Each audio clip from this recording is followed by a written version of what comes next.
ವಿದ್ಯಾರ್ಥಿಗಳಿಗೆ 2025-26ನೇ ಸಾಲಿನ ಪರೀಕ್ಷೆಗೆ ಇಟ್ಕೊಳ್ಳುವಂಥ ವಿದ್ಯಾರ್ಥಿಗಳು ನೀವು. ಹಾಗಾಗಿ ಯಾವ ಚಾಪ್ಟರ್ಗೆ ಎಷ್ಟು ಅಂಕಗಳು ಇದ್ದಾವೆ, ಯಾವ ರೀತಿಯಾಗಿ ನಾವು ಪ್ರಿಪರೇಷನ್ ಮಾಡಿದ್ದಾಗ ವಾರ್ಷಿಕ ಪರೀಕ್ಷೆಯಲ್ಲಿ ಪಾಸ್ ಆಗುವ ಸಾಧ್ಯತೆಗಳು, ಆಮೇಲೆ ಅತಿ ಹೆಚ್ಚು ಅಂಕಗಳನ್ನು ಔಟ್ ಆಫ್ ಔಟ್ ತೆಗೀಲಿಕ್ಕೆ ನಮ್ಗೆ ಬ್ಲೂ ಪ್ರಿಂಟ್ ಹೇಗೆ ಸಹಾಯ ಆಗ್ತದೆ ಅನ್ನುವಂಥದ್ರ ಕುರಿತು ನಾನು ಏನು ಮಾಡ್ತಾ ಇದ್ದೀನಿ ಅಂತಂದ್ರೆ ಚರ್ಚೆ ಮಾಡ್ತೇವೆ. ಈಗ ಮೊದಲನೇ ಅಧ್ಯಾಯ, ಅದಕ್ಕೆ ನಮ್ಗೆ ಟೋಟಲ್ ಮಾರ್ಕ್ಸ್ 100 ಇದಾವೆ. ಎಷ್ಟಿದಾವೆ? 12 ಮಾರ್ಕ್ಸ್ ಇದಾವೆ. ಇನ್ನು ಇದನ್ನ ಹೊಡೆದಾಗ 1 ಮಾರ್ಕ್ಸ್ ಇಂದು ಎಷ್ಟಪ್ಪ ಅಂತಂದ್ರೆ 2 ಪ್ರಶ್ನೆ ಬರ್ತವೆ. 1 ಮಾರ್ಕ್ಸ್ ಇಂದು 2 ಪ್ರಶ್ನೆ. ಆಮೇಲೆ 2 ಮಾರ್ಕ್ಸ್ ಇಂದ ಪ್ರಶ್ನೆಗಳಿಗೆ ಒಂದೇ ಚಾಪ್ಟರ್ ಬರಲ್ಲ, 2 ಮಾರ್ಕ್ಸ್ ಪ್ರಶ್ನೆ ಬರಲ್ಲ. ಆಮೇಲೆ 5 ಮಾರ್ಕ್ಸ್ 2 ಪ್ರಶ್ನೆ ಬರ್ತಾವೆ. 5 ಮಾರ್ಕ್ಸ್ 2 ಅಂದ್ರೆ 10 ಮಾರ್ಕ್ಸ್ ಬಂತು. ಟೋಟಲ್ ಎಷ್ಟಾಯ್ತು? 12 ಮಾರ್ಕ್ಸ್ ಆಯ್ತು. ಓಕೆ. ಇನ್ನು 2ನೇ ಚಾಪ್ಟರ್ಗೆ ಸಂಬಂಧಿಸಿದಂಗ ನಮಗೆ ಟೋಟಲ್ ಮಾರ್ಕ್ಸ್ ಎಷ್ಟು ಅದಾವ ಅಂತಂದ್ರೆ 14 ಇದಾವೆ. ಎಷ್ಟಿದಾವ? 14. ಹಾಗೆ ನಾವು ಬರಿತಾ ಹೋಗ್ತೇನೆ.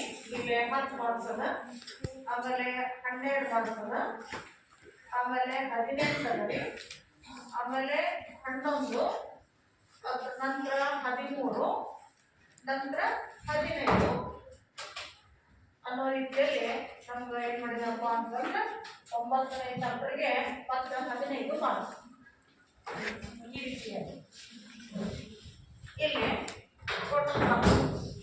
ಇನ್ನು ಇವುಗಳನ್ನು ಯಾವ ರೀತಿಯಾಗಿ ಹೊಡೆದಿದ್ದಾರೆ ಅನ್ನುವಂಥದ್ದನ್ನ ನಾವೇನು ಮಾಡಬೇಕಾಗಿದೆ ನೋಡಬೇಕಾಗಿದೆ. ಈಗ 2ನೇ ಚಾಪ್ಟರ್ಗೂ ಸಹ ಏನಪ್ಪಾ ಅಂತಂದ್ರೆ 1 ಅಂಕದ 2 ಪ್ರಶ್ನೆ ಬರ್ತದ್ರಿ. 2 ಅಂಕದ್ದು 2 ಪ್ರಶ್ನೆ ಬರ್ತಾವೆ. ಅಂದ್ರೆ 2 × 2 = 4 ಮಾರ್ಕ್ಸ್ ಆಯ್ತು. ನೆಕ್ಸ್ಟ್ 10 ಮಾರ್ಕ್ಸಿನ 1 ಪ್ರಶ್ನೆ, 10 ಮಾರ್ಕ್ಸಿನ 1 ಪ್ರಶ್ನೆ. ಇಲ್ಲೇ ಅದರ ಅರ್ಥ ಇದು ಒಂದೇ ಇದೆ. ಆಮೇಲೆ ಇಲ್ಲಿ ಎಷ್ಟಾಯ್ತು? 14 ಮಾರ್ಕ್ಸ್. 1 ಮಾರ್ಕ್ಸಿನ ಒಂದೇ ಪ್ರಶ್ನೆ ಇದೆ. ಆಮೇಲೆ ಇಲ್ಲಿ 4 ಮಾರ್ಕ್ಸ್ ತೋರಿಸಿದ್ದಾರೆ. 4 ಪ್ರಶ್ನೆಗಳು ಬರ್ತಿರ್ಬೋದು ಅಂತ. ಇಲ್ಲಿ 5 ಮಾರ್ಕ್ಸಿಗೆ ಸಂಬಂಧಿಸಿದಂತ 1 ಪ್ರಶ್ನೆ ಅದ. ಅವಾಗ ಇದು 1, 4, 5 ಇಲ್ಲ, ಇದು ಟೋಟಲ್ ಆಗಿ 10 ಮಾರ್ಕ್ಸ್. ಅಂದ್ರೆ ಇಲ್ಲಿ ನಮ್ಗೆ 2 ಮಾರ್ಕ್ಸಿಗೆ 2 ಪ್ರಶ್ನೆ ಬರ್ತಾವ ಅಂತ ಗೊತ್ತಾಗ್ತದೆ. ಎಷ್ಟ್ರಿ? 2 × 2 = 4 ಆಯ್ತು. ಅಂದಾಗ ಇಲ್ಲಿ ಎಷ್ಟೈತಿ? 10 ಮಾರ್ಕ್ಸ್ ಆಯ್ತು. ಇನ್ನು ನೆಕ್ಸ್ಟ್ ನಮಗೆ 4ನೇ ಚಾಪ್ಟರ್ ಒಳಗೆ ಎಷ್ಟ್ರಿ? 4ನೇ ಚಾಪ್ಟರ್ ಒಳಗೆ 1 ಮಾರ್ಕ್ಸಿಗೆ ಸಂಬಂಧಿಸಿದಂಗ 5 ಪ್ರಶ್ನೆ ಅದಾವೆ ಮಾಡುವ ಮಾಡಿ. ಆಮೇಲೆ ಒಂದೇ ಪ್ರಶ್ನೆ ಬರ್ತದೆ 2 ಮಾರ್ಕ್ಸಿಗೆ ಸಂಬಂಧಿಸಿದಂಗ. ಆಮೇಲೆ ಇಲ್ಲಿ 5 ಮಾರ್ಕ್ಸಿಗೆ ಒಂದೇ ಪ್ರಶ್ನೆ ಬರ್ತದೆ. ಟೋಟಲ್ ಎಷ್ಟೈತಿ? 12. ನೆಕ್ಸ್ಟ್ 1 ಮಾರ್ಕ್ಸಿಗೆ ಒಂದೇ ಪ್ರಶ್ನೆ ಬರ್ತದೆ, 2 ಮಾರ್ಕ್ಸಿಗೆ ಒಂದೇ ಪ್ರಶ್ನೆ ಬರ್ತದೆ, ಆಮೇಲೆ 5 ಮಾರ್ಕ್ಸಿಗೆ 1 ಪ್ರಶ್ನೆ, ಆಮೇಲೆ 10 ಮಾರ್ಕ್ಸಿಗೆ 1 ಪ್ರಶ್ನೆ. ಟೋಟಲ್ ಆಗಿ ಎಷ್ಟೈತಿ? 18 ಆಯ್ತು. ಇನ್ನು ಮತ್ತೆ ಇಲ್ಲಿ ಏನ್ ಮಾಡ್ತಾರಪ್ಪ ಅಂತಂದ್ರೆ ಮತ್ತೆ 1 ಮಾರ್ಕ್ಸಿಗೆ 1 ಪ್ರಶ್ನೆ. ಎಷ್ಟೇ ಚಾಪ್ಟರ್ ಇದು? ಈಗ 6ನೇ ಚಾಪ್ಟರ್ಗೆ ಸಂಬಂಧಿಸಿದಂಗ ನಾವೇನ್ ಮಾಡ್ತಾ ಹೋಗುವ ಅಂತಂದ್ರೆ 1 ಮಾರ್ಕ್ಸಿಗೆ 1 ಪ್ರಶ್ನೆ. ಇಲ್ಲಿ 6ನೇ ಚಾಪ್ಟರ್ಗೆ ಸಂಬಂಧಿಸಿದಂಗ ನಮ್ಗ 2 ಅಂಕದ ಪ್ರಶ್ನೆ ಇಲ್ರಿ. ಒಮ್ಮೆಲೆ ಏನ್ ಮಾಡಿದಪ್ಪ ಅಂತಂದ್ರ 5 ಅಂಕದ್ದು 2 ಪ್ರಶ್ನೆ ಅದಾವ. ಅಂದ್ರೆ 10 ಮಾರ್ಕ್ಸ್ ಇಲ್ಲೇ ಬಂತು. ಟೋಟಲ್ ಇಲ್ಲಿ ಲೆಕ್ಕಾಚಾರ ಹಾಕಿದ್ರೆ ನಮಗೆ 11 ಮಾರ್ಕ್ಸ್. 10 + 1 11 ಮಾರ್ಕ್ಸ್ ಆಯ್ತು. ನೆಕ್ಸ್ಟ್ 7ನೇ ಚಾಪ್ಟರ್ಗೆ ಸಂಬಂಧಿಸಿದಂಗ ನಮಗ 13 ಮಾರ್ಕ್ಸ್ ಅದಾವ. 1 ಚಾಪ್ಟರ್ಗೆ ಸಂಬಂಧಿಸಿದಂಗ 1 ಅಂಕದ ಪ್ರಶ್ನೆ ಅದ, 1 ಪ್ರಶ್ನೆ. ಆಮೇಲೆ 2 ಅಂಕದ 1 ಪ್ರಶ್ನೆ ಅದ. ನೆಕ್ಸ್ಟ್ ಒಮ್ಮೆಲೆ ಏನು ಬಂದದಪ್ಪ ಅಂತಂದ್ರೆ 10 ಅಂಕದ 1 ಪ್ರಶ್ನೆ. ನೆಕ್ಸ್ಟ್ ಏನ್ ಮಾಡಿದ್ರಪ್ಪ ಅಂತಂದ್ರೆ 8ನೇ ಚಾಪ್ಟರ್ಗೆ ಸಂಬಂಧಿಸಿದಂತ 1 ಮಾರ್ಕ್ಸ್ನು 3 ಪ್ರಶ್ನೆ ಬರ್ತಾವೆ. ಆಮೇಲೆ 2 ಮಾರ್ಕ್ಸಿಂದು 1 ಪ್ರಶ್ನೆ ಬರ್ತದ. ನೆಕ್ಸ್ಟ್ ಏನಪ್ಪಾ ಅಂತಂದ್ರ 5 ಮಾರ್ಕ್ಸಿಂದು 2 ಪ್ರಶ್ನೆ ಬರ್ತದ. 5 ಮಾರ್ಕ್ಸಿಂದು 2 ಪ್ರಶ್ನೆ. ಟೋಟಲ್ ಅಲ್ಲಿಗೆ 15 ಮಾರ್ಕ್ಸ್ ಆಗಿದೆ. ಇವು 5 ರೀ, ಇನ್ನು ಟೋಟಲ್ 10 ಮಾರ್ಕ್ಸ್. ಎಲ್ಲ ಕೂಡಿಸಿ 15 ಮಾರ್ಕ್ಸ್. ಇನ್ನು ನಮಗೆ 9ನೇ ಚಾಪ್ಟರ್ಗೆ ಸಂಬಂಧಿಸಿದಂಗ 4 ಪ್ರಶ್ನೆಗಳು 1 ಮಾರ್ಕ್ಸ್ನಾಗ ಬರ್ತದೆ. ಆಮೇಲೆ 2 ಮಾರ್ಕ್ಸಿಂದು 1 ಬರ್ತದೆ. ಆಮೇಲೆ ಒಮ್ಮೆಲೆ ಏನ್ ಮಾಡಿದಾರಪ್ಪ ಅಂತಂದ್ರೆ 10 ಅಂಕದ ಪ್ರಶ್ನೆ. ಅಂದಾಗ ಇಲ್ಲಿ ಟೋಟಲ್ ಎಷ್ಟಾಯ್ತ್ರಿ? 4 2 10 16 ಮಾರ್ಕ್ಸ್ ಆಯ್ತು. ಟೋಟಲ್ ಎಷ್ಟ್ರಿ? 16 ಮಾರ್ಕ್ಸ್. ಅಂದ್ರೆ ನಾವು ಲೆಕ್ಕಾಚಾರ ಹಾಕಿದ್ದಾದ್ರೆ ಇಲ್ಲಿ ನೋಡ್ರಿ 1 ಮಾರ್ಕ್ಸಿಗೆ ಸಂಬಂಧಿಸಿದಂಗೆ 1 2 3 ಆಮೇಲೆ ಇದು 5 8 9 10 11 12 13 14 15 16 17 18 ಪ್ಲಸ್ 19 20 ಅಂದ್ರೆ ಟೋಟಲ್ ನಮಗೆ 20 ಬಂದು 1 ಮಾರ್ಕ್ಸಿಗೆ. ಆಮೇಲೆ 2 ಮಾರ್ಕ್ಸಿಗೆ ಸಂಬಂಧಿಸಿದಂಗೆ 8 ಕ್ವಶನ್ಸ್ ಬರ್ತಾವೆ. ನೆಕ್ಸ್ಟ್ ಇವು 9 ಕ್ವಶನ್ಸ್ ತಯಾರಿದ್ದಾವೆ. ಇಲ್ಲಿ 4 ಪ್ರಶ್ನೆಗಳು ತಯಾರಿದ್ದಾವೆ ಟೋಟಲ್. ಅಂದ್ರೆ ಪರೀಕ್ಷೆಗೆ ಸಂಬಂಧಿಸಿದಂಗೆ ವಾರ್ಷಿಕ ಪೇಪರ್ನಾಗ 1 ಮಾರ್ಕ್ಸ್ನು 20 ಪ್ರಶ್ನೆ ರೀ, 2 ಮಾರ್ಕ್ಸ್ನು 8 ಪ್ರಶ್ನೆ, 5 ಮಾರ್ಕ್ಸ್ನು 9 ಪ್ರಶ್ನೆ, 10 ಮಾರ್ಕ್ಸ್ನು 4 ಪ್ರಶ್ನೆ. ಈ ಲೆಕ್ಕಾಚಾರ ನಾವು ಇಟ್ಕೊಂಡಿದ್ದೀವಿ. ಅವಾಗ ನಮಗ ಒಟ್ಟ ಫೇಲ್ ಆಗ್ತೀವಿ, ನಮ್ದೇನು ತಲೆಗೆ ಹತ್ತುದೇ ಇಲ್ಲ ಅನ್ನುವಂಥವ್ರು ಇಲ್ಲೇ 20 ಇಲ್ಲಿ 8 1 ಮಾರ್ಕ್ಸಿಗೆ 2 ಮಾರ್ಕ್ಸಿನು ಯಾವ ಚಾಪ್ಟರ್ನಾಗ ನಾವು ನೋಡ್ಕೊಳ್ಬೇಕು. ಹೆಚ್ಚಾಗಿ ಇವು 1 ಮಾರ್ಕ್ಸಿನು ಎಲ್ಲಾ ಚಾಪ್ಟರ್ನಾಗ ನೀವು ಬಾಹ್ಯ ಕೊಡ್ಬೇಕಾಗಿದೆ. 1 ಮಾರ್ಕ್ಸಿನು ಎಲ್ಲಾ ಚಾಪ್ಟರ್ ನೋಡ್ಕೊಳ್ಬೇಕು. ಆದ್ರೆ 2 ಮಾರ್ಕ್ಸಿಗೆ ಸಂಬಂಧಿಸಿದಂಗ 2ನೇ ಚಾಪ್ಟರ್, 3ನೇ ಚಾಪ್ಟರ್, 4ನೇ ಚಾಪ್ಟರ್, 5ನೇ ಚಾಪ್ಟರ್, 7ನೇ ಚಾಪ್ಟರ್, 8 9 ಇಷ್ಟು ಚಾಪ್ಟರ್ಗಳಲ್ಲಿ ನೋಡ್ಕೊಳ್ಬೇಕು. ಅದರಂತ 1ನೇ ಚಾಪ್ಟರ್ನಾಗ ನೋಡೋ ಅವಶ್ಯಕತೆ ಇಲ್ಲ, ಮತ್ತು 6ನೇ ಚಾಪ್ಟರ್ನಾಗ ನೋಡೋ ಅವಶ್ಯಕತೆ ಇಲ್ಲ. 1ನೇ ಚಾಪ್ಟರ್ ಮತ್ತು 6ನೇ ಚಾಪ್ಟರ್ಗೆ ಸಂಬಂಧಿಸಿದಂಗ 2 ಅಂಕದ ಪ್ರಶ್ನೆ ಓದ್ಕೊಳ್ಳೋ ಅವಶ್ಯಕತೆ ಇಲ್ಲ. ಇನ್ನು 5 ಮಾರ್ಕ್ಸಿಗಾಗಿ ನೋಡ್ರಿ 1ನೇ ಚಾಪ್ಟರ್ ಓದ್ಕೋಬೇಕ್ರಿ. ಆಮೇಲೆ 3ನೇ ಚಾಪ್ಟರ್ 4 5 6 ಮತ್ತೆ ಇಲ್ಲಿ 8ನೇ ಚಾಪ್ಟರ್ ಇಷ್ಟು ಲೆಕ್ಕ ಹಾಕಿ ನಾವು ಓದ್ಕೊಳ್ಬೇಕು. ಅಂದ್ರೆ ಓದೋ ಅವಶ್ಯಕತೆ ಇರ್ಲಾರ್ದ ಚಾಪ್ಟರ್ ಅಂದ್ರೆ 2ನೇ ಚಾಪ್ಟರ್, ಆಮೇಲೆ ಇದು 7ನೇ ಚಾಪ್ಟರ್. 2 ಚಾಪ್ಟರ್ ಏನು ಬರಲ್ಲ, 5 ಅಂಕದ ಪ್ರಶ್ನೆಗಳು ಬರಲ್ಲ. ಇನ್ನು 10 ಅಂಕಕ್ಕಾಗಿ ಸಂಬಂಧ 4 ಚಾಪ್ಟರ್ ಬರೋದು. 2ನೇ ಚಾಪ್ಟರ್ ಒಂದು, ಇದು 5ನೇ ಚಾಪ್ಟರ್ ಬರೀ, ಒಂದು 7ನೇ ಚಾಪ್ಟರ್ ಮತ್ತು 9ನೇ ಚಾಪ್ಟರ್ ಇಷ್ಟುಗಳು ಇದಾವೆ. ಈಗ ನೀವು ಮಿಡ್ ಟರ್ಮ್ ತನ ಅಂದ್ರೆ 5 ಚಾಪ್ಟರ್ ಕವರ್ ಆಗಿರೋದು ಮಿಡ್ ಟರ್ಮ್ ತನ. ಇದ್ರೊಳಗೆ ನೀವು 1 2 ಮಾರ್ಕ್ಸಿಗೆ ಎಲ್ಲ ಓದ್ಕೊಳ್ರಿ ಅಂತ ಹೇಳಿ, ಎಲ್ಲ ಕೆಲವೊಂದಿಷ್ಟು ಚಾಪ್ಟರ್ ಬಿಡ್ರಿ ಅಂತ ಹೇಳಿ 1ನೇ ಚಾಪ್ಟರ್ ಒಂದು, ಇದು 2ನೇ ಚಾಪ್ಟರ್ಗೆ ಸಂಬಂಧಿಸಿದಂಗೆ ಆರ್ಗ್ಯಾನಿಕ್ ಸಂಬಂಧಿಸಿದಂಗೆ ನಾವೇ ನೋಡ್ಕೋಬಾರ್ದು, 2 ಮಾರ್ಕ್ಸಿಗೆ ನೋಡುವಾಗ. 5ನೇ ಚಾಪ್ಟರ್ ಸಾರಿ 5 ಮಾರ್ಕ್ಸ್ ಮತ್ತು 10 ಮಾರ್ಕ್ಸಿಗಾಗಿ ನೀವು ಏನೇನು ನೋಡ್ಕೊಳ್ಬೇಕಾಗ್ಯದ ಅಂತ ನಾನು ಹೇಳ್ತಾ ಇದ್ದೀನಿ. ಮಿಡ್ ಟರ್ಮ್ ತರ ನಿಮಗೆ 5 ಚಾಪ್ಟರ್ ಕ್ವಶನ್ಗೆ ಆನ್ಸರ್ ಇಲ್ಲಿ ಬರ್ತದೆ. ಇಷ್ಟು ನೋಡ್ರಿ 1ನೇ ಚಾಪ್ಟರ್ ಒಳಗೆ ನೀವು ಈಗಾಗಲೇ ಬಾಹ್ಯಾಟ್ ಮಾಡಿದ್ರಿ. 1935 ಕಾಯ್ದೆ, 1947 ಕಾಯ್ದೆ ಬಾಹ್ಯಾಟ್ ದೇಶೀಯ ಸಂಸ್ಥಾನಗಳ ಏಕೀಕರಣ. ಬಾಹ್ಯಾಟ್ ಇದ್ದಿದ್ದಿಲ್ಲ ಅಂದ್ರೆ ಬಾಹ್ಯಾಟ್ ಮಾಡೋದು. ಜಮ್ಮು ಕಾಶ್ಮೀರ, ಹೈದರಾಬಾದ್, ಜುನಾಗಢ ಪ್ರಥಮ ಸಾರ್ವತ್ರಿಕ ಚುನಾವಣೆ, ಮಧ್ಯಂತರ ಚುನಾವಣೆ, ಇಷ್ಟು ಪ್ರಶ್ನೆಗಳ ಕಡೆಗೆ ನಿಮ್ಗೆ ಗಮನ ಇದೆ. ಈಗ ಈಗಾಗಲೇ ಬಾಹ್ಯಾಟ್ ಮಾಡಿದ ಕ್ವಶನ್ ನಿಮ್ಗೆ ಹೆಂಗೆ ನೆನಪದಪ್ಪ ಅಂದ್ರೆ 35 47 ಪ್ರಶ್ನೆ ಬಾಹ್ಯಾಟ್ ಅದ. ಜುನಾಗಢ, ಹೈದರಾಬಾದ್, ಜಮ್ಮು ಕಾಶ್ಮೀರ ಬಾಹ್ಯಾಟ್ ಅದ. ಇದು ನಿಮಗೆ ಮಾಡ್ಬೇಕಾದ್ರೆ ಯಾವ್ದ್ರಿ? ಮಧ್ಯಂತರ ಸರ್ಕಾರ, ಪ್ರಥಮ ಸಾರ್ವತ್ರಿಕ ಚುನಾವಣೆ ಅನ್ನುವಂಥ ಕ್ವಶನ್. ಆಮೇಲೆ ದೇಶೀಯ ಸಂಸ್ಥಾನಗಳ ಏಕೀಕರಣಕ್ಕೆ ಸಂಬಂಧಿಸಿದಂತೆ ಅಂದ್ರೆ ರಾಜ್ಯಗಳ ಏಕೀಕರಣದ ಕುರಿತು ಬರೆಯಿರಿ ಅಂತ ಹೇಳ್ತಾರೆ ಅವರು ದೇಶೀಯ ಸಂಸ್ಥಾನಗಳ ಬಂದಾಗ. ಸೊ ಹಾಗಾಗಿ ಇದರಲ್ಲಿ ನೀವು ಅವಷ್ಟ ಬಹಳ ಕೊಡೋದ್ರಿ ಅಂದ್ರೆ ಟೈಮ್ ಭಾಳ ಇರೋದ್ರಿ ನಮಗ ಕಡಿಮೆ ಅದ ಹಾಗಾಗಿ ನೋಡ್ರಿ ನಾವ್ ಏನ್ ಮಾಡ್ಬೇಕಾಗ್ಯದ ಕಡಿಮೆ ಅವಧಿ ಒಳಗ ಅತಿ ಹೆಚ್ಚಿಗೆ ಮಾರ್ಕ್ಸ್ ಯಾವ್ದಾವ ಅವುಗಳನ್ನ ನಾವು ನೋಡ್ಕೊಳ್ಬೇಕಾಗ್ಯದ ಇತ್ತಲ್ಲ ಹಾಗಾಗಿ ಇದ್ರೊಳಗೆ ನಿಮಗೆ ಬಹಟ್ ಮಾಡ್ಬೇಕಾಗಿರುವಂತ ಪ್ರಶ್ನೆಗಳು ಎಷ್ಟು ಒಂದು ನಿಮ್ಗೆ ಕನ್ಫರ್ಮ್ ಅದ ವೈಯಕ್ತಿಕವಾಗಿ ಅಮ್ಮ ನೀವು ಎಷ್ಟು ಬಹಟ್ ಮಾಡ್ಬೇಕಾಗ್ಯದ ಏನೇ ಹೇಳಿ ನೋಡೋಣ ನಾನೇನು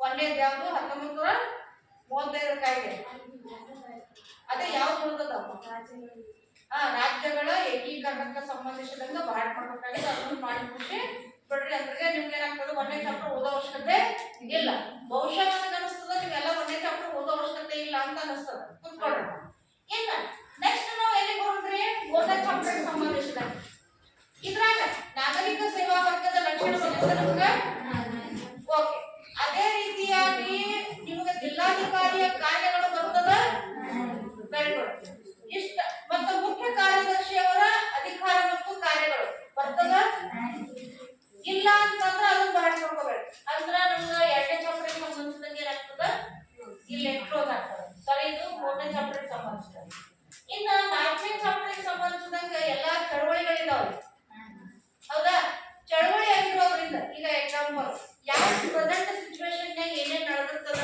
ಅನ್ನುವಂಥದ್ದು ನೋಡ್ಕೊಳ್ಳಿ ಫಾರ್ ಎಕ್ಸಾಂಪಲ್ ರೈತರದ್ದು ಸ್ಟ್ರೈಕ್ ಆಯ್ತು ರೈತರ ಚಳವಳಿ ಬರ್ಬೋದು ಮಹಿಳೆಯರಿಗೆ ಸಂಬಂಧಿಸಿದ ಸಾಕಷ್ಟು ಸಮಸ್ಯೆಗಳಿರ್ತಾವ ಮಹಿಳಾ ಚಳವಳಿ ಬರ್ಬೋದು ಇವೆಲ್ಲಾ ಚಳವಳಿಗಳನ್ನ ಒಂದ್ಸರಿ ನೋಡ್ಕೊಂಡ್ ಬಿಡ್ರಿ ಮತ್ತು ಅದ್ರ ಜೊತೆಗೆ ಏನ್ರಿ ರಾಜಕೀಯ ಪರಿಣಾಮಗಳು ಅಲ್ಲಿ ಅಂತಂದಾಗ ನಿಮ್ಗೆ ಏನಾಗ್ತದ 5 ಅಂಕದ ಪ್ರಶ್ನೆ ಬರಲಾಗ್ತದೆ ಯಾವ್ದೋ ಒಂದು ಕೇಳ್ತಾರೆ ಒಂದು ಕಾನೂನು ಕೇಳ್ತಾರ ಇಲ್ಲಂದ್ರೆ ಇನ್ನೊಂದು ರಾಜಕೀಯ ಪರಿಣಾಮ ಕೇಳ್ತಾರ ಅದ ಎರಡು ತಯಾರಿಗಳು ನೀವು ಏನಾಗಿರ್ಬೇಕ್ರಿ ಇರ್ಬೇಕು ಇಷ್ಟು ಈಗ 5ನೇ ಚಾಪ್ಟರ್ಗೆ ಸಂಬಂಧಿಸಿದಂಗ ನಮ್ದು ರಾಷ್ಟ್ರ ನಿರ್ಮಾಣಕ್ಕೆ ಸಂಬಂಧಿಸಿದಂಗ ಅಗತ್ಯಾವಶ್ಯ ಬಹಳ ಅದ ನಿಮಗ ತೊಡಕುಗಳ ಪರಿಹಾರಗಳು ಇದೆ ಅಂದಾಗ ಇಲ್ಲಿ ಮತ್ತೆ ಹೆಚ್ಚಿಗೆ ಒಪ್ಕೊಳ್ಳೋ ಅವಶ್ಯಕತೆ ಇಲ್ಲ ತಿಂತಲ್ಲ ಇನ್ನ ನೆಕ್ಸ್ಟ್ ನಮಗ 6ನೇ ಚಾಪ್ಟರ್ಗೆ ಸಂಬಂಧಿಸಿದಂಗ ಇಲ್ಲಿ ನಾವು ಓದ್ಕೊಳ್ಬೇಕಾಗ್ತದೆ ಕೆಲವು ಎರಡು ಕ್ವಶನ್ಸ್ಗಳು ಈಗ ಫಾರ್ ಎಕ್ಸಾಂಪಲ್ 6ನೇ ಚಾಪ್ಟರ್ಗೆ ಸಂಬಂಧಿಸಿದಂಗ ಅಸ್ಮಿತೆಗೆ ಸಂಬಂಧಿಸಿದಂಗ ಬರ್ಬೋದು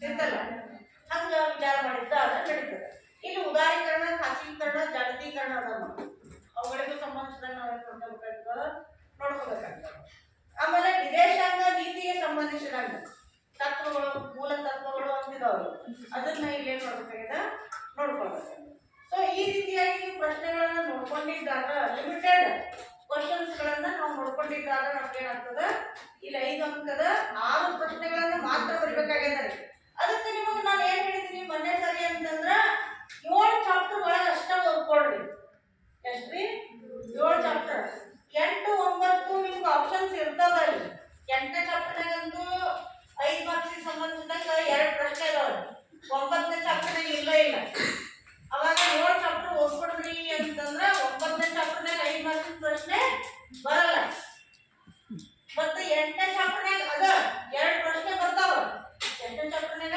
2ನೇ ಚಾಪ್ಟರ್ನಾಗ ಆದ್ರ ನಿಮಗೆ ಬರೀಬೇಕಾದ್ರೆ ಎಷ್ಟ್ರಿ 6 ಪ್ರಶ್ನೆ ಹೌದಾ 6 ಪ್ರಶ್ನೆ ಇರೋದ್ರಿಂದ ಇಲ್ಲಿಯೂ 2 ಬರ್ತಾವ ನಿಮ್ಗೆ ಆರಾಮಾಗಿ ಇದೊಂದು ಬರ್ತದ 3 ಇದು 4 ಇದು 5 ಇದ್ರಾಗ ಒಂದು ಮುಗಿತು ಅಂದ್ರ 6 ಮುಗಿತು ಮತ್ತೆ ಎಕ್ಸ್ಟ್ರಾ ಉಳಿತದೆ ಹೌದಾ ಇಲ್ಲ ಅಂದಾಗ ನಾ ಹೇಳಿರೋದು 7 ಚಾಪ್ಟರ್ ನಿಮ್ಗೆ 5 ಮಾರ್ಕ್ಸಿಗೆ ಓದಿದ್ರೆ ಏನಾಗ್ತದ್ರಿ ಏನಾಗ್ತದ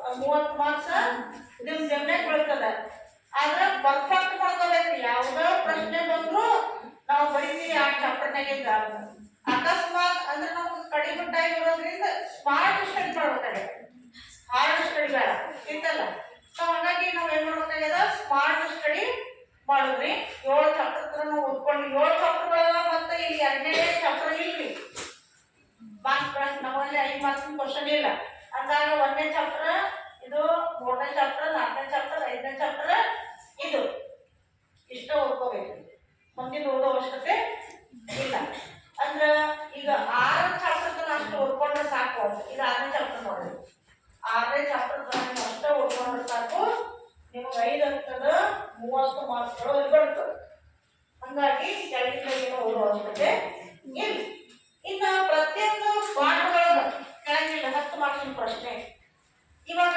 2ನೇ ಚಾಪ್ಟರ್ ಒಳಗ 10 ಮಾರ್ಕ್ಸಿನ ಪ್ರಶ್ನೆ ಈಗ ಫಾರ್ ಎಕ್ಸಾಂಪಲ್ ನಿಮಗ ಭಾರತದ ಪಕ್ಷ ಪದ್ಧತಿಯ ಸ್ವರೂಪ, ರಾಜಕೀಯ ಪಕ್ಷಗಳ ಕಾರ್ಯಗಳು, ಅಭ್ಯರ್ಥಿಗಳ ಇದು ಹಿನ್ನೆಲೆಗೆ ಸಂಬಂಧಿಸಿದಂತ ಕಡ್ಡಾಯ ಘೋಷಣೆಗಳಿದಾವ, ಅವುಗಳ ಬಗ್ಗೆ ನೀವು ತಿಳ್ಕೊಂಡಿದ್ದಾದ್ರೆ ಸಾಕ್ರಿ. ನಿಮ್ಗೆ ಏನ್ ಸಿಗ್ತದ, ಇಲ್ಲಿ 10 ಮಾರ್ಕ್ಸ್ ಸಿಗ್ತದೆ.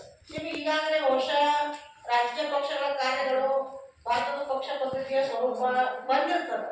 ಇನ್ನು ನಮ್ಗೆ ಏನ್ ಮಾಡ್ಬೇಕಿರ್ತದ, ಸುಧಾರಣೆಗಳ ಬಗ್ಗೆ. ಯಾವುದು ಸುಧಾರಣೆ ಅಂದ್ರೆ EVM ಮಷೀನ, ವೋಟಿಂಗ್ ಮಷೀನ ಮತ್ತು ಕಡ್ಡಾಯ ಘೋಷಣೆಗೆ ಸಂಬಂಧಿಸಿದಂಗೆ ಏನಪ್ಪಾ ಅಂತಂದ್ರೆ ಅಲ್ಲಿ ಅಪರಾಧ, ಶಿಕ್ಷಣ, ಆಸ್ತಿ ವಿವರಗಳ ಬಗ್ಗೆ ಅದು ಒಂದು ಪ್ರಶ್ನೆ ಆಡ್ ಮಾಡಿದ್ರೆ ಇವು ಎರಡು ನಮ್ಗೆ ಏನಾಗ್ತದ ಗೊತ್ತಾಗುತ್ತೆ. ಅಂದ್ರೆ ಈ 10 ಮಾರ್ಕ್ಸ್ ನಮಗೆ ಬಂದ್ರಿ. ಭಾಳ ತ್ರಾಸ ಇರ್ಲಾರ್ದ ಒಂದ್ 2ನೇ ಚಾಪ್ಟರ್ ಒಂದು ಓದ್ಕೊಂಡ್ರೆ ಸಾಕ್ರಿ, 10 ಮಾರ್ಕ್ಸ್ ನಮ್ಗೆ ಬರ್ತದೆ. ಇನ್ನು ನೆಕ್ಸ್ಟ್ ಎಲ್ಲಿ ಬರ್ತದಪ್ಪ ಅಂತಂದ್ರೆ 5ನೇ ಚಾಪ್ಟರ್ನಾಗ ಬರ್ತದೆ. 5ನೇ ಚಾಪ್ಟರ್ ಒಳಗೆ ಆಗಲೇ ಹೇಳಿದೆ, ಅಗತ್ಯಾಂಶಗಳು ಮತ್ತು ಯಾವುದು ತೊಡಕುಗಳು ಮತ್ತು ಪರಿಹಾರ ಉಪಗಳು. ಅದು ನಿಮ್ಗೆ ಈಗಾಗಲೇ ಬರ್ತದ, ಬಹಳ ಸರಿ ಬರ್ತೀರಿ. ಹಂಗಾಗಿರೋದ್ರಿಂದ ಇನ್ನು 10 ಮಾರ್ಕ್ಸ್ ನಿಮಗೆ ಬಂದ್ರಿ. ನಮಗೆ ಬರೀ ಎಷ್ಟು ಅದರಿ 2, ಮತ್ತು ನೀವು 2 ತೆಗಿ ಕಟ್ಕೊಳ್ಳೋ ಅವಶ್ಯಕತೆ ಅದೇನ್ರಿ ಇಲ್ಲ. ನೀವು ಬಹಳ ಮಾಡೋದ್ರಿಂದ ಲಾಸ್ಟ್ ಮೂಮೆಂಟಿಗೆ ನೀವು ಬೇಕಿದ್ರೆ ಮಾಡ್ಕೊಳ್ಳಿ, ಬೇಡದಿದ್ರೆ ನಯ ನಿಮಗೆ ಜೋಡ್ ಮಾಡ್ರಿ ಅಂತ ಹೇಳಂಗಿಲ್ಲ. ಅರ್ಥ ಆಯ್ತಲ್ಲ? ಅಂದ್ರೆ ಈಸಿ ವೇ ನಮ್ಗೆ ಏನ್ ಮಾಡ್ಬೇಕಾಗ್ಯದ, ಸ್ಟಡಿ ಮಾಡ್ಬೇಕಾಗ್ಯದ. ಹಂಗಾಗಿ ಇಲ್ಲಿ ನಾನು ಟೋಟಲ್ ಆಗಿ 80 ಮಾರ್ಕ್ಸಿಗೆ ಸಂಬಂಧಿಸಿದ ಪ್ರಶ್ನೆ ಅದ. ಎಷ್ಟು? 80 ಮಾರ್ಕ್ಸ್. ಈಗಾಗಲೇ ನೀವು 1 ಮಾರ್ಕ್ಸಿನ ಪ್ರಶ್ನೆಗಳನ್ನು ಎಷ್ಟು ಬರೆದು ಮಾಡಿಸ್ತೀನಿ, ಎಷ್ಟು ಚಪ್ಪ ಬರೆದು ಮಾಡಿದ್ರಿ? 5 ಚಪ್ಪ ಮಾಡಿದ್ರಿ, ಹೌದಾ? ಎಷ್ಟು? ಡೆಫಿನೆಟ್ ಆಗಿ 5 ಮಾಡಿದ್ರೆ 6 ಮಾಡಿದ್ರಿ, 5 ಮಾಡಿದ್ರಿ. ಇನ್ನು ನಮ್ಮ ಉಳಿದಷ್ಟು 3 ಚಾಪ್ಟರ್. 3 ಚಾಪ್ಟರ್ನಾಗ ಅತಿ ಹೆಚ್ಚಿಗೆ ನಮ್ಗೆ ಏನ್ ಬರ್ತಾವ? 9 ಚಾಪ್ಟರ್, 8ನೇ ಚಾಪ್ಟರ್ನಾಗ ಬರ್ತಾವ. ಹಂಗಾಗಿ ಒಂದು ಬಿಡ್ಲಾರ್ದ ಇನ್ನು ನಿಮಗ 1, 2, 3 ಚಾಪ್ಟರ್ದು ಬಾಹೆಟ್ ಮಾಡಿದ್ರೆ ಮುಗಿತ್ರಿ, 1 ಮಾರ್ಕ್ಸ್ ಮುಗೀತು. ಅಲ್ಲಿಗೆ 20 ಮಾರ್ಕ್ಸ್ ನಿಮ್ದು ಯೋಜನೆಗೆ ಹೋದ್ರು. ಕರೆಕ್ಟ್? ಇನ್ನು 2 ಮಾರ್ಕ್ಸಿಗೆ ಸಂಬಂಧಿಸಿದಂಗ ನೀವು ಎಷ್ಟು ಬಾಹೆಟ್ ಮಾಡಿದ್ರಿ, ಎಷ್ಟು ಚಾಪ್ಟರ್ ಬಾಹೆಟ್ ಮಾಡಿದ್ರಿ, ಅದು ಸಹಿತ 5 ಚಾಪ್ಟರ್ ಮುಗಿಸಿದ್ರಿ ಅಂತ ಅಂದಾಗ ಈಗ ನೋಡ್ರಿ, ನಮಗ 8 ಪ್ರಶ್ನೆ ಒಳಗ ನಮಗ 5 ಬರ್ಬೇಕಾಗಿರ್ತದ. ಎಷ್ಟ್ರಿ? 5 ಬರ್ಬೇಕಾಗತ್ತೆ. ಇದು 1 ಪ್ರಶ್ನೆ, ಇಲ್ಲಿ 2 ಪ್ರಶ್ನೆ, ಅಂದ್ರೆ 3 ಪ್ರಶ್ನೆ ಆಗೋದು. ಇದು 4ನೇ ಪ್ರಶ್ನೆ, ಇದು 5ನೇ ಪ್ರಶ್ನೆ. ಇವು ಕೆಳಗಿನ 2 ಬರ್ಲಿಲ್ಲ ಅಂದ್ರೂ, ಇವು 3 ಬರ್ಲಿಲ್ಲ ಅಂದ್ರೂ ನಡೀತದೆ. ಆದ್ರೆ ಈ ಇಷ್ಟು ಚಾಪ್ಟರ್ ನೀವೇನ್ ಮಾಡ್ಕೊಳ್ಬೇಕು, ಇಲ್ಲಿ ಕಂಪಲ್ಸರಿ ಓದ್ಕೊಳ್ಬೇಕು. ಯಾಕಂದ್ರೆ ಮೊದಲ ಓದಿದ್ದಲ್ಲ ಇಡೀ ವರ್ಷ ಅಲ್ಲ. ಹಂಗಾಗಿ ಇಲ್ಲಿವೇ ಅಲ್ಲಿ ಏನಾಗ್ತದ, ನಿಮಗೆ ಅನುಕೂಲ ಆಗ್ತದ. ನೆಕ್ಸ್ಟ್ ಈ 5 ಮಾರ್ಕ್ಸಿಗೆ ಸಂಬಂಧಿಸಿದಂಗ ಈಗಾಗಲೇ ಹೇಳಿದ್ವಿ. ಇದು 1, 2, 3, 4, ಈಗ 5, 6 ಇಲ್ಲೇ ಬರ್ತದ್ರಿ. ಕೆಳಗಿನ ಓದಿದ್ರು ನಡೀತದ, ಹೌದಾ ಇಲ್ಲ? ಬಟ್ 10 ಮಾರ್ಕ್ಸಿಗೆ 2 ಚಾಪ್ಟರ್ ಓದ್ಕೊಂಡ್ರೆ ಸಾಕ್ರಿ, ಕೆಳಗಿನ 2 ಚಾಪ್ಟರ್ ಬಿಟ್ರು ನಡೀತದ. ಅರ್ಥ ಆಯ್ತಲ್ಲ? ಸೊ ಹಾಗಾಗಿ ಈ ಒಂದು ಪ್ಯಾಟರ್ನ್ ಅಲ್ಲಿ ಮೇನ್ ಇಂಪಾರ್ಟೆಂಟ್ ನಮಗೆ ಸ್ಕೋರ್ ಹೊಡೆಸ್ಬಿಡೋದು ಎಲ್ಲಪ್ಪ ಅಂತಂದ್ರ 5 ಮಾರ್ಕ್ಸ್ ಅಲ್ಲೇ ಡೌಟ್ ಭಾಳ ಬರ್ತಿರ್ತದೆ. ಏನಂತ ಎಲ್ಲಾ ಫುಲ್ ಬರಿಬೇಕು, ಹಾಫ್ ಬರಿಬೇಕು. ಅದರ ಟೀಚಿಂಗ್ ಪಾಯಿಂಟ್ ಭಾಳ ಇರ್ತಾರೆ, 10, 12 ಹಿಂಗೆ. ಅವಾಗ ಟೈಮ್ ಸಾಲಂಗಿಲ್ಲ, ದೊಡ್ಡ ದೊಡ್ಡ ಪ್ರಶ್ನೆ ಇರ್ತಾವ. ಅದಕ್ಕೆ ನಾವೇನ್ ಮಾಡ್ಬೇಕಾಗಿರಪ್ಪ ಅಂತಂದ್ರೆ ಟೈಮ್ ಹಚ್ಚಿ ಮನ್ಯಾಗ ಬರೆಯೋದು ಕಲಿಬೇಕು. ಅದಕ್ಕೆ ಅದು ಪ್ರಾಕ್ಟೀಸ್ ಮಾಡ್ಕೊಂಡ್ರಿ ಅಂತಂದ್ರೆ ನಿಮ್ಗೆ ಅನುಕೂಲ ಆಗ್ತದೆ. ಕೆಲವ್ರು ಹೇಳ್ತಿರ್ತಾರೆ ಏನಂತ ಹೇಳ್ರಿ, ಅರ್ಧ ಬರ್ತದ ಸಾಕಾಗ್ತದ, ಮಾರ್ಕ್ಸ್ ಫುಲ್ ಹಾಕ್ತಾರ. ಕೆಲವ್ರು ಜನ ಹೇಳ್ತಾರೆ, ಆದ್ರೆ ಚೆಕ್ ಮಾಡೋ ಏರಿ ಹೆಂಗಿರ್ತದ ಅವ್ರಿಗೆ ಬಿಟ್ಕೊಟ್ಟು ವಿಷಯ. ಅಕಸ್ಮಾತ್ ಅರ್ಧ ಬರ್ತದ ನಾಯಕ ಹಾಕ್ಲಿ ಪೂರ ಅಂತಂದ್ರೆ ಏನ್ ಮಾಡೋದು? ಅದು ರೂಲ್ಸ್ ಅರ್ಧ ಬರೀಲಿ ಅಂತ ಹೇಳಿದ್ರು ಕೆಲವೊಂದು ಟೈಮ್ ಏನ್ ಮಾಡ್ತಾರೆ, ಕಂಡ ಹಿಡ್ಕೊಂಡು ಕೊಡ್ತಾರೆ. ಅದಕ್ಕೆ ನಾವು ನಮ್ದು ರಿಸ್ಕ್ ತಗೊಳ್ಬೇಡ, ನಾವೇನ್ ಮಾಡ್ಕೊಡ್ರಿ ಕಂಪ್ಲೀಟ್ ಆನ್ಸರ್ ಬರೋದು. ಮತ್ತ ಈ ಉಪಸಂಹಾರ ಪೀಠಿಗೆ ಬರೀಬೇಕು ಅಂತ ಏನ್ ಕಂಡೀಷನ್ ಟೈಮ್ ಉಳಿಸ್ಬೇಕು ಅಂತಂದ್ರೆ ಎಷ್ಟು ಪಾಯಿಂಟ್ಸ್ ಅದಾವ ಅದಕ್ಕೆ ತಕ್ಕಂತೆ ನಾವೇನ್ ಮಾಡೋದ್ರಿ ಆಯ್ಕೆ ಮಾಡೋದು ಇರ್ತಲ್ಲ. ಇನ್ನು ಇಲ್ಲಿ ಮಾತ್ರ 10 ಮಾರ್ಕ್ಸಿಗೆ ಸಂಬಂಧಿಸಿದಂಗ ಪೀಠಿಗೆ ಒಂದು ಉಪಸಂಹಾರ ನಾವೇನ್ ಮಾಡ್ಬೇಕಾಗ್ತದ, ಕಂಪಲ್ಸರಿ ಬರ್ಬೇಕು. ಯಾಕಂದ್ರೆ ಅದಕ್ಕೊಂದು ಮಾರ್ಕ್ಸ್ ಅದ, ಇದಕ್ಕೊಂದು ಮಾರ್ಕ್ಸ್ ಅದ, ಎರಡು ಕಡೆ ಸಂಬಂಧಿಸಿದಂಗ ಇರ್ತದೆ. ಸಂಬಂಧಿಸಿದಂಗ ನಮ್ಗ ಏನಪ್ಪ ಅಂತಂದ್ರ ಉಪಸಂಹಾರಕ್ಕೆ 1 ಮಾರ್ಕ್ಸು, ಪೀಠಿಕೆಗೆ 1 ಮಾರ್ಕ್ಸು, ಆಮೇಲೆ ಟೀಚಿಂಗ್ ಪಾಯಿಂಟ್ಸ್ಗೆ 3 ಮಾರ್ಕ್ಸ್. ಟೋಟಲ್ ಇಲ್ಲಿ 5 ಐತಿ. ಎಕ್ಸ್ಪ್ರೆಷನ್ ಎಷ್ಟು ಅದ ರೀ? 5 ಮಾರ್ಕ್ಸ್. ಹಂಗಾಗಿ ನಾವು ಅಲ್ಲಿ ಕಂಪಲ್ಸರಿ ಅವು 2 ಬರೀಲೇಬೇಕು. ಟೀಚಿಂಗ್ ಪಾಯಿಂಟ್ಸ್ ಬರೀಬೇಕ್ರಿ, ಅದಕ್ಕೆ ಅಂಡರ್ಲೈನ್ ಮಾಡಬೇಕು. ಮತ್ತು ಮತ್ತೆ ಎಕ್ಸ್ಪ್ಲನೇಷನ್ ಮಾಡಬೇಕು. ಮತ್ತೆ ಬರಿತೀನಿ ಅಂತ 10-12 ಪೇಜ್ ಬರೆಯೋದಿಲ್ಲ. ಅವ್ರು ಹೇಳಿದಷ್ಟು 30ರಿಂದ 40. ಇವಾಗ 10 ಪಾಯಿಂಟ್ ಅದಾವ ಅಂತಂದ್ರೆ 3 ಲೈನ್ ಬರ್ತೀನಿ ಅಂತಂದ್ರೆ ಎಷ್ಟಾಗ್ತದ್ರಿ? 30 ವಾಕ್ಯ ತಯಾರಾಗತ್ತದ. ಇನ್ನು ಪುಸ್ತಕದಾಗಂತೂ 3-4 ವಾಕ್ಯದಾಗ ಬರ್ದದ ಎಲ್ಲಾನು ಅತಿ ಹೆಚ್ಚಿಗೆ ಎಕ್ಸ್ಪ್ಲನೇಷನ್ ಮಾಡಿಲ್ಲ. ಹಂಗಾಗಿರೋದ್ರಿಂದ ಇದೇನಾಯ್ತು, ಬ್ಲೂ ಪ್ರಿಂಟ್ ಸಕ್ಸಸ್ಫುಲ್ ಆಗಿ ನಮಗೆ ವರ್ಕೌಟ್ ಆಗ್ತದೆ. ಇದು ಒಂದೇ. ಇನ್ನು ನಾವು ಚಾಪ್ಟರ್ ಕೆಲವೊಂದು ಟೈಮ್ನಾಗ ಅತಿ ಹೆಚ್ಚಿಗೆ ಅಂಥವ್ರಿಗೆ ನಾನು ಹೇಳೋ ಒಂದೇ ವಿಷಯ ಏನಪ್ಪಾ ಅಂದ್ರೆ 1 ಮಾರ್ಕ್ಸ್ 2 ಮಾರ್ಕ್ಸ್ ಕಂಪಲ್ಸರಿ ಬರೆಯಕ್ ಮಾಡಿ. ಯಾಕಂದ್ರೆ ನಮ್ಗೆ ಎಷ್ಟು ಸಿಗ್ತದೆ? 30 ಸಿಗ್ತದೆ. ಆಮೇಲೆ ನೀವು 5-10 ಮಾರ್ಕ್ಸಿಗೆ ಸಂಬಂಧಿಸಿದಂಗೆ ನೀವು ಲೆಕ್ಕಾಚಾರ ಹಾಕೊಂಡು ಮಾಡ್ಬೋದು ಬೇಡ ಮನೆಯಿಂದ. ಈಗ ನೋಡ್ರಿ, ಇಲ್ಲಿ 18 ಮಾರ್ಕ್ಸ್ ಅದಾವೆ ಈ ಚಾಪ್ಟರ್ನಾಗ. ಈ ಚಾಪ್ಟರ್ನಾಗ 14 ಮಾರ್ಕ್ಸ್ ಅದ. ಈ ಚಾಪ್ಟರ್ನಾಗ 15 ಮಾರ್ಕ್ಸ್ ಅದ. ಈ ಚಾಪ್ಟರ್ನಾಗ 14 ಮಾರ್ಕ್ಸ್ ಅದ. ಆದ್ರೆ ಇಲ್ಲಿ ಒಂದು ಸ್ವಲ್ಪ ನಿಮ್ಗೆ ಏನಾಗ್ತದ ಬರೆದ್ಬಿಡ್ತದೆ. ವಿದೇಶಾಂಗಕ್ಕೆ ಸಂಬಂಧಿಸಿದಂಗ ನೀತಿಗಳ ಬಗ್ಗೆ ಅವೆಲ್ಲ ಸ್ಟಡಿ ಮಾಡಕ್ಕೆ ಡೀಪ್ ಆಗಿ ನಿಮ್ಗೆ ಆಗೋದಿಲ್ಲ. ಈಗ ನಮಗೆ ಸಾಧ್ಯದಷ್ಟು ಬರ್ತದೆ ಹೆಂಗಿರ್ತಾವ್ರಿ, ರೈತರ ಚಳವಳಿ, ಮಹಿಳಾ ಚಳವಳಿ ಇಂಥವು ನಮ್ಗೆ ಗೊತ್ತಿರುವಂಥದ್ದೇ ಸ್ವಲ್ಪ ಸಾಧ್ಯದಷ್ಟು ಹುಡ್ಕಾಡ್ಕೊಂಡು ನಾವು ಸ್ಟಡಿ ಮಾಡಿದ್ದಾದ್ರೆ ನಮ್ಗೇನಾಗ್ತದೆ, ಬೇಗ ತಲೆಯೊಳಗೆ ಹೋಗ್ತದೆ. ಬೇರೆ ದೇಶದ ಲೆಕ್ಕಾಚಾರ ಹಾಕಲಿಕ್ಕೆ ನಿಮ್ಮ ಹತ್ರ ಟೈಮ್ ಇರಂಗಿಲ್ಲ. ಶಾರ್ಟ್ ಪೀರಿಯಡ್ ಆಫ್ ಟೈಮ್ ಇರೋದ್ರಿಂದ ನಾವು ಮ್ಯಾಲಿನ ಚಾಪ್ಟರ್ ಹಾಕ್ಬೋದು. ಸಾಧ್ಯದಷ್ಟು ಕೆಳಗಿನ ಚಾಪ್ಟರ್ ಒಂದು ಸ್ವಲ್ಪ 10 ಮಾರ್ಕ್ಸಿಗಾಗಲಿ 5 ಮಾರ್ಕ್ಸಿಗಾಗಲಿ ಕೊಡ್ಲಿಕ್ಕೆ ಹೋಗ್ಬಾರ್ದು. ಅಂದ್ರೆ ಕಡಿಮೆ ಅವಧಿ ಒಳಗೆ ಮೊದಲು ನೀವು ಎಲ್ಲ ಮುಗಿದ ನಂತರ ನೀವು ಬೇಕಿದ್ರೆ ಮಾಡ್ಬೋದು ಇರ್ತಲ್ಲ. ಆಮೇಲೆ 3 ಮಾಡಲ್ ಕ್ವಶನ್ ಪೇಪರ್ ಕೊಡ್ತಾರೆ. ಈಗ 3 ಮಾಡಲ್ ಕ್ವಶನ್ ಪೇಪರ್ಗೆ ಸಂಬಂಧಿಸಿದಂಗ ಒಂದು 5 ಮತ್ತು 10 ಅಂಕದ ಪ್ರಶ್ನೆಗಳನ್ನ ಇವಾಗ ನಾನು ಬರೆಸ್ತೀನಿ. ಅವುಗಳನ್ನ ಬಾಯ್ಹಾಟ್ ಮಾಡಿ ಒಂದು ದಿನ 3 ತಾಸು ಕುತ್ಕೊಂಡು ನೀವು 1 ಮಾರ್ಕ್ಸ್ ಮತ್ತು 2 ಮಾರ್ಕ್ಸ್ ನೋಡ್ಲಾರ್ದೆ ಟೈಮ್ ಹೊತ್ತು ನೀವು ಬರ್ತೀನಿ ಅಂತಂದ್ರೆ ನಿಮ್ಗೆ ಏನಾಗ್ತದೆ, ಅನುಕೂಲ ಆಗ್ತದೆ ವಾರ್ಷಿಕ. ಮತ್ತು ಅವೇ ಬರ್ತಾವ ಅಂತ ಗ್ಯಾರಂಟಿ ಇರಂಗಿಲ್ಲ. ಅಂಥವುಗಳೇ ಬೇರೆ ವಸ್ತುಗಳಿಗೂ ಬರ್ಬೋದು, ಅವೇನೋ ಬರ್ಬೋದು. ಆದ್ರೆ ಅಂಥವು ಅದೇ ಚಾಪ್ಟರ್ ಒಳಗೆ ಈ ರೀತಿಯಾಗಿ ತೆಗಿತಾರ ಅಂತ ಹೇಳ್ತಾರೆ. ಸೊ ಹಾಗಾಗಿ ಅವುಗಳ ಕಡೆಗೆ ನಾವೇನು ಮಾಡಬೇಕಾಗಿದೆ, ಗಮನ ಹರಿಸಬೇಕಾಗಿದೆ. ಓಕೆ ವಿದ್ಯಾರ್ಥಿನಿಯರೇ, ನಿಮ್ಗೆ ಇಷ್ಟ ಆಯ್ತು ಅಂತಂದ್ರೆ ಲೈಕ್ ಮಾಡಿ, ಶೇರ್ ಮಾಡಿ, ಕಮೆಂಟ್ ಮಾಡಿ, ಮತ್ತೆ ಸಬ್ಸ್ಕ್ರೈಬ್ ಮಾಡ್ಬೋದು.